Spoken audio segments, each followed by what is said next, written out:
Cholesterol is a waxy substance that is found in all the cells in your body.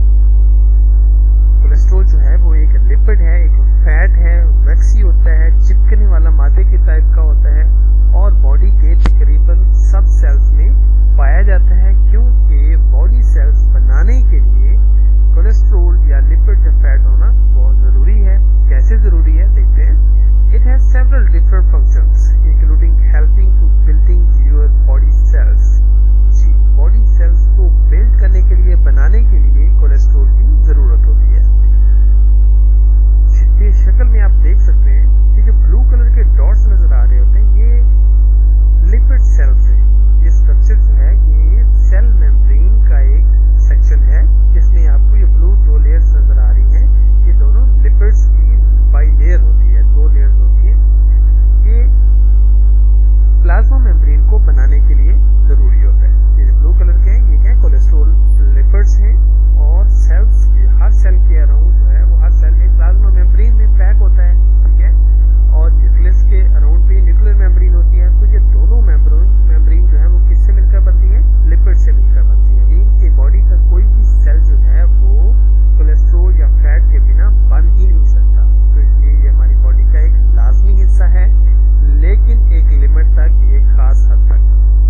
Cholesterol is carried through the blood stream attached to proteins called lipoproteins. पहले point में हमने देखा कि body के structure में जो cholesterol है उसका क्या रोल है, लेकिन कोलेस्ट्रॉल जो है वो बॉडी में रैंडमली मूव भी करता है।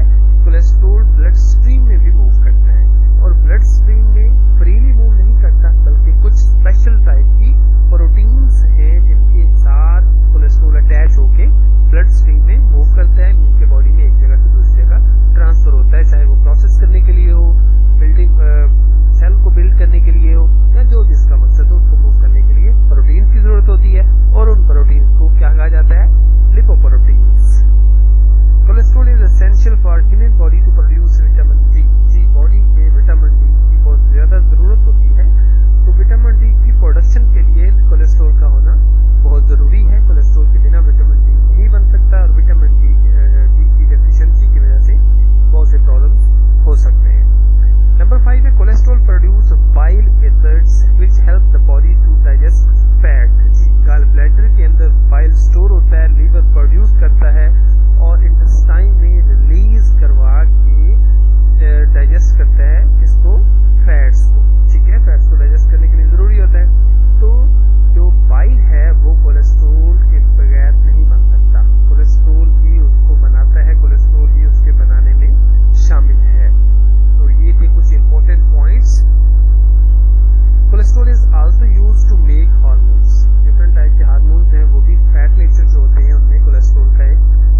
Esterase enzyme.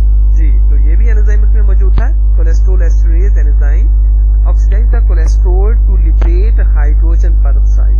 जी, क्या होता है, इस कोलेस्ट्रॉल के साथ रिएक्ट करता है कौन, कोलेस्ट्रॉल ऑक्सीडेज एंजाइम, और क्या बनाता है, हाइड्रोजन पेरोक्साइड। जी, कोलेस्ट्रॉल ने ऑक्सीजन के साथ रिएक्ट किया कोलेस्ट्रॉल ऑक्सीडेज की मौजूदगी में, और दो चीजें बनी। Number 1 cholestene freon and hydrogen peroxide H2O2, इसका केमिकल फॉर्मूला है, और इसका केमिकल नेम क्या है, हाइड्रोजन पेरोक्साइड। अब फर्दर जो नेक्स्ट रिएक्शन है उसमें हाइड्रोजन पेरोक्साइड जो है वो रिएक्ट करेगा। दिस हाइड्रोजन पेरोक्साइड, पिछले स्टेप में जो हाइड्रोजन पेरोक्साइड बना है, reacts with phenol and 4-amino antipyrine in the presence of peroxidase enzyme to form a colored compound known as quinoline। जी, तो हाइड्रोजन पेरोक्साइड जो बना था वो रिएक्ट करता है किसके साथ, एक तो फिनोल, दूसरा 4-amino antipyrine के साथ, दो चीजें हैं, रिएक्ट करता है किसकी मौजूदगी में, पेरोक्सीडेज की मौजूदगी में, ठीक है, और दो चीजें बनाता है, एक क्विनोलामाइन और दूसरा हाइड्रोजन पेरोक्साइड। ये जो क्विनोलामाइन है ये एक रेड कलर का कंपाउंड है, रेड डाई है, कलर है, ठीक है। The concentration of quinolamine is directly proportional to the concentration of cholesterol. जी, तो जो क्विनोलामाइन है इसकी कंसंट्रेशन जो है वो किसके डायरेक्टली प्रोपोर्शनल है, कोलेस्ट्रॉल के। जितना ज्यादा कोलेस्ट्रॉल होगा, ठीक है, उतना ज्यादा इसमें हाइड्रोजन पेरोक्साइड बनेगा, और जितना हाइड्रोजन पेरोक्साइड ज्यादा होगा उतना क्विनोलामाइन ज्यादा बनेगा, और इसीलिए क्विनोलामाइन कंसंट्रेशन जो है वो डायरेक्टली प्रोपोर्शनल है किसके साथ, कोलेस्ट्रॉल कंसंट्रेशन के साथ, ठीक है। तो ये है प्रिंसिपल जो कि हम अभी किट में यूज करने वाले हैं, जो कि इस टेस्ट में यूज होता है। स्पेसिमेन देख लेते हैं कि ये टेस्ट परफॉर्म करने के लिए जो ब्लड सैंपल है वो कैसे लेते हैं। Venous blood sample is required for total cholesterol test. जी, वेन से ब्लड सैंपल कलेक्ट करना है, आपकी मर्जी है, जितना आपको जरूरत है उस हिसाब से कलेक्ट कर सकते हैं, 1 cc 2 cc। Number 2 use serum or EDTA or heparinized plasma. आपने सीरम यूज करना है, लेकिन अगर आप प्लाज्मा यूज कर सकते हैं तो आपके पास दो ऑप्शन है, आप दो एंटीकोगुलेंट वाला प्लाज्मा यूज कर सकते हैं। नंबर 1 EDTA प्लाज्मा या फिर हेपरिनाइज्ड प्लाज्मा, ठीक है, दो इसमें एंटीकोगुलेंट अलाउ है, EDTA एंड हेपरिन, ठीक है, फॉर टोटल कोलेस्ट्रॉल टेस्ट। इनके अलावा आप दूसरा कोई भी एंटीकोगुलेंट यूज नहीं कर सकते। प्रेफर यही करें कि आप सीरम यूज करें, लेकिन अगर आप प्लाज्मा यूज कर रहे हैं, ठीक है, तो उसमें आपने हो ये चीजों इसका ख्याल रखना है कि ये एंटीकोगुलेंट मौजूद हो, इनके अलावा कोई भी दूसरा एंटीकोगुलेंट मौजूद ना हो, अदरवाइज आपके टेस्ट वैल्यूज जो है वो डिस्टर्ब हो सकती हैं, उनमें प्रॉब्लम हो सकता है। जी, नंबर 3 पॉइंट अक्सर आपने सुना है, इसके बारे में सुना होगा, for lipid profile a fasting sample is required, but for only total cholesterol test a random sample can be used. जी, लिपिड प्रोफाइल टेस्ट अगर आप पूरा प्रोफाइल करवा रहे हैं तो मस्ट है कि आपका सैंपल फास्टिंग हो, मीन के 9 से 10 घंटे का गैप होना चाहिए खाने में, उसके बाद आप उसका सैंपल कलेक्ट करें और लिपिड प्रोफाइल परफॉर्म करें, उसका टेस्ट एस्टिमेशन करें, कैलकुलेट करें, ठीक है। लेकिन अगर आप सिर्फ टोटल कोलेस्ट्रॉल कर रहे हैं देन आप रैंडम सैंपल भी यूज कर सकते हैं, ठीक है, क्योंकि आप इसमें टोटल कोलेस्ट्रॉल मेजर कर रहे हैं, ठीक है। और फास्टिंग सैंपल के लिए जरूरी है, टोटल प्रोफाइल के लिए, टोटल प्रोफाइल में क्या करना होता है कि हमने डिफरेंट जो फैट्स हैं उनको अलग-अलग से मेजर करना होता है, और उनकी आपस में रेशियो भी खास इंपॉर्टेंट है कि कौन कितना ज्यादा और कौन कितना कम है। तो उस सूरत में फास्टिंग सैंपल बहुत जरूरी होता है, क्योंकि उसमें कुछ फैट्स ऐसे होते हैं जो फास्टिंग की वजह से बॉडी डिसॉल्व कर लेती है, खत्म कर लेती है, रैंडमली ब्लड स्ट्रीम में मौजूद नहीं होते। टोटल कोलेस्ट्रॉल में वो यूज नहीं होते, लेकिन जब अलग-अलग से टोटल कोलेस्ट्रॉल के फ्रैक्शंस को कैलकुलेट किया जाता है देन उसमें आ जाते हैं या उन वैल्यूज को डिस्टर्ब करते हैं। इसलिए सिंपल फाइनल क्या बात हुई है कि टोटल कोलेस्ट्रॉल के लिए आप रैंडम सैंपल यूज कर सकते हैं, लेकिन लिपिड प्रोफाइल कंप्लीट के लिए आप रैंडम सैंपल नहीं ले सकते, आपको फास्टिंग सैंपल चाहिए होता है। ऐसे देख लेते हैं, वेवलेंथ हम इस टेस्ट के लिए यूज करेंगे 500 नैनोमीटर, लाइट पाथ 1 सेंटीमीटर होगा, और टेम्परेचर इसमें हम रूम टेम्परेचर यूज कर सकते हैं 20 to 25 डिग्री सेंटीग्रेड और 37 डिग्री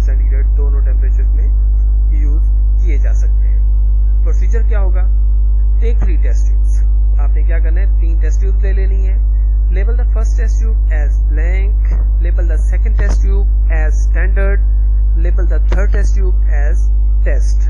तीनों ट्यूब्स आपकी लेबल होगी. Then pipette into the tubes as follows. आपने क्या करना है कि तीनों ट्यूब्स को अब इस तरीके के मुताबिक उनको फिल करना है. कैसे? रीजेंट 1 आपने लेना है. रीजेंट 1 एक ही रीजेंट है इसमें. दूसरा स्टैंडर्ड की बात की, स्टैंडर्ड था तो जो रीजेंट 1 था जिसमें डिफरेंट चीजें मौजूद थी, 1 ml लेना है ब्लैक में, 1 ml स्टैंडर्ड में और 1 ml टेस्ट में. इसके बाद डिस्टिल वाटर लेना है आपने 10 माइक्रोलीटर और ऐड कर देना है ब्लैक में. स्टैंडर्ड और टेस्ट वाली ट्यूब में डिस्टिल वाटर ऐड नहीं करना. आपने देन लेना है स्टैंडर्ड. स्टैंडर्ड आपने क्या करना है कि 10 माइक्रोलीटर ऐड कर देना है स्टैंडर्ड वाली ट्यूब में. टेस्ट और ब्लैक में ऐड नहीं करना. सीरम लेना है. सीरम जो है वो टेस्ट वाली ट्यूब में 10 माइक्रोलीटर ऐड कर देना है. स्टैंडर्ड और ब्लैक में ऐड नहीं करना. ठीक है. डिस्टिल वाटर ब्लैक में, स्टैंडर्ड वाली ट्यूब में और सीरम या फिर प्लाज्मा जो भी आप यूज कर रहे हैं वो टेस्ट वाली ट्यूब में ऐड कर देना है. ट्यूब रेडी होगी. इसके बाद mix the reagent by gentle shake. हल्का सा ट्यूब्स को शेक कर लेना है ताकि जो रीजेंट हमने इसमें ऐड किया, रीजेंट और सीरम या जो भी हमने इसमें चीजें मिक्स की हैं, ऐड की हैं, वो सारी मिक्सअप हो जाए अच्छे से. Then incubate the tubes for 10 minutes at 20 to 25 degree centigrade and 5 minutes at 37 degree centigrade. जी, तो आपने क्या करना है कि 10 मिनट के लिए आपने रूम टेम्परेचर पे इसको इंक्यूबेट करना है. और अगर आपका टेम्परेचर 37 डिग्री सेंटीग्रेड है देन 5 मिनट्स की इंक्यूबेशन काफी होगी. जब ये टाइम कंप्लीट हो जाए, measure the absorbance of the sample and standard against the reagent blank. Reagent blank आपने यूज करते हुए 0 सेट करना है और दोनों की एब्जॉर्बेंस ले लेनी है, स्टैंडर्ड की भी और टेस्ट की भी. उसके बाद कैलकुलेशन आ जाती है. आपके पास एब्जॉर्बेंस जब आ जाए तो आपने कैलकुलेशन करनी है. कैलकुलेशन करने के बाद फाइनल रिजल्ट आपके पास आ जाएगा. कैलकुलेशन करने के दो तरीके हैं, by using a standard, by using a factor. अगर आप स्टैंडर्ड यूज कर रहे हैं तो फार्मूला ये होगा, टोटल कोलेस्ट्रॉल mg पर डेसीलीटर. याद रहे कि mg पर डेसीलीटर में आपने इसको अगर लेना है तो ये फार्मूला यूज होगा कि सैंपल की एब्जॉर्बेंस को डिवाइड कर देना है स्टैंडर्ड की एब्जॉर्बेंस से और मल्टीप्लाई कर देना है कंसंट्रेशन ऑफ स्टैंडर्ड से mg पर डेसीलीटर वाली. जी, हमने स्टैंडर्ड की कंसंट्रेशन 2 यूनिट्स में पढ़ी थी, mg पर डेसीलीटर में और मिलीमोल पर लीटर में. जी, हम यहाँ पर क्या कर रहे हैं, टोटल कोलेस्ट्रॉल mg पर डेसीलीटर में यूज कर रहे हैं, इसलिए आपने कंसंट्रेशन भी mg पर डेसीलीटर वाली की यूज करनी है. ठीक है. लेकिन अगर आप मिलीमोल पर लीटर में ले रहे हैं टोटल कोलेस्ट्रॉल, देन आप जो स्टैंडर्ड कंसंट्रेशन है, फार्मूला बाकी तो वही होगा लेकिन जो कंसंट्रेशन ऑफ स्टैंडर्ड है वो आप मिलीमोल वाली यूज करोगे जो कि 5.17 है. ठीक है. बाकी सारा कुछ सेम है. आप जिस यूनिट में रीडिंग चाहते हैं आप उसी यूनिट की स्टैंडर्ड कंसंट्रेशन यूज करेंगे. सिंपल. लेकिन अगर आप यूज कर रहे हैं फैक्टर तो वो भी तरीका बिल्कुल सिंपल है. उसमें आपको स्टैंडर्ड की एब्जॉर्बेंस लेने की जरूरत नहीं पड़ती, आप उसकी ट्यूब बनाने की जरूरत नहीं पड़ती. आप सिंपल जो है वो सिर्फ टेस्ट वाली ट्यूब की एब्जॉर्बेंस लेंगे और उसको मल्टीप्लाई कर देंगे 553 से. ठीक है. ये किस लिए? अगर आप mg पर डेसीलीटर में चाहते हैं तो आप सैंपल की एब्जॉर्बेंस को 553 से मल्टीप्लाई कर देंगे. लेकिन अगर आप चाहते हैं कि टोटल कोलेस्ट्रॉल हमें मिलीमोल पर लीटर में मिले तो फिर आप सैंपल की एब्जॉर्बेंस को 14.3 से मल्टीप्लाई करेंगे. ठीक है. तो ये आप पे डिपेंड करता है कि आप अपनी लैब में कौन से यूनिट्स यूज कर रहे हैं या कौन से यूनिट्स में रीडिंग आप देना चाहते हैं या कौन डॉक्टर साहब ने क्या डिमांड की है. जो भी आपका काम है वो उस हिसाब से जो भी यूनिट रिक्वायर्ड होंगे, जो आप चाहते हैं उसके मुताबिक आप अपनी कैलकुलेशन परफॉर्म करेंगे. नॉर्मल वैल्यूज देख लेते हैं. Desirable blood cholesterol. जी, इसमें ये है लेस देन 5.17 या फिर लेस देन 200 mg पर डेसीलीटर. ये फिर वही यूनिट्स की बात है, कंफ्यूज नहीं होना. इसमें दोनों सेम वैल्यूज हैं, सिर्फ यूनिट के डिफरेंस की वजह से थोड़ा सा चेंज आ जाता है. इसमें डिजायरेबल मीन कि जो होनी चाहिए, कोलेस्ट्रॉल की जो वैल्यू होनी चाहिए वो ये है कि 200 से नीचे हो, 200 mg पर डेसीलीटर से नीचे हो या फिर 5.17 मिलीमोल पर लीटर से नीचे होनी चाहिए. तो ये होनी चाहिए इतनी. लेकिन अगर इससे ज्यादा है ठीक है, 200 नहीं है बल्कि 200 से ज्यादा है, तो 200 से 239 तक जो है वो बॉर्डर लाइन कंसीडर की जाएगी कि ज्यादा तो है लेकिन ये बॉर्डर लाइन है, इसमें अलर्ट होने की जरूरत है, कॉन्शियस होने की जरूरत है कि कोलेस्ट्रॉल बढ़ रहा है, प्रॉब्लम्स हो सकते हैं। ठीक है, लेकिन अगर आपका ब्लड कोलेस्ट्रॉल 240 से ज्यादा हो जाता है देन ये हाई ब्लड कोलेस्ट्रॉल में फॉल करेगा। ठीक है, फिर आप कह सकते हैं कि कोलेस्ट्रॉल हाई हो गया है, ज्यादा हो गया है, और इसकी कितनी वैल्यू है, मोर देन 6.20 मिलीमोल पर लीटर और 240 mg पर डेसीलीटर। जी, तो ये था हमारा टेस्ट आज का। इसके बारे में किसी किस्म का कोई प्रॉब्लम हो, कोई किस्म की डिस्कस हो तो आप कमेंट कर सकते हैं, व्हाट्सएप ग्रुप में भी डिस्कस कर सकते हैं, क्वेश्चन कर सकते हैं। अल्लाह हाफिज, अस्सलाम वालेकुम।